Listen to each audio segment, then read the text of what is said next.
You seem amazing at keeping your composure in tough situations. I would be very interested to know what your thought process was when you were in that incredibly stressful situation.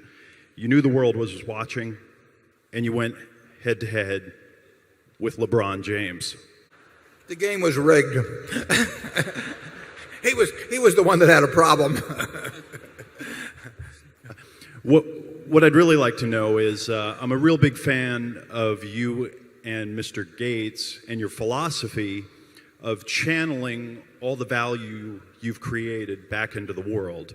And I have a successful business, and I'd like to do the same, but maybe in 20 or 30 or 40 years. And with a time horizon like that, I'd love to know what advice you'd give someone like me. Well, there's nothing wrong with your time horizon in my view, as long as you plan to give it back.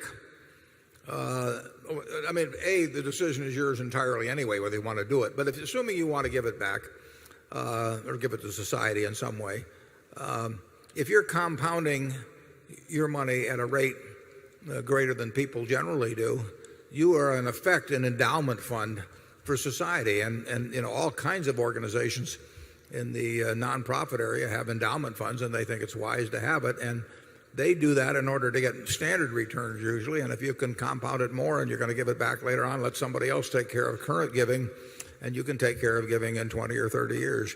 But I regard that as a personal decision. I always felt that I would compound money at a rate higher than average, and it would have been foolish to give away a significant portion of my capital so somebody would spend it within months, when there could be a really much larger amount later on. And on the other hand, the time had come.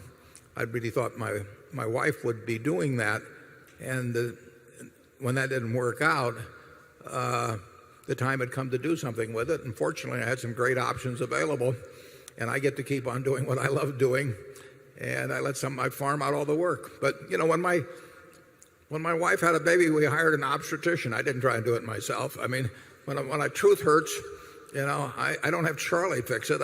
I go to a dentist.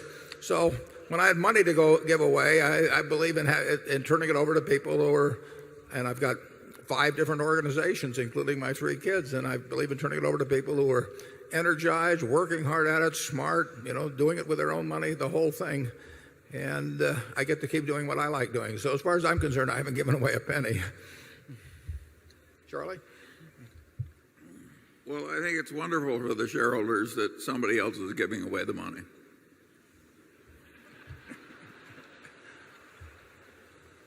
I tell you, if all Warren wanted to talk about was interfacing with applicants for donations, we would have a different life. And we wouldn't be very well adapted to it either.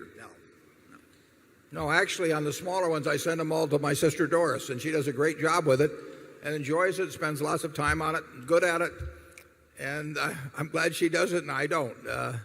But it's, the truth is I haven't given away anything as a practical matter if I want.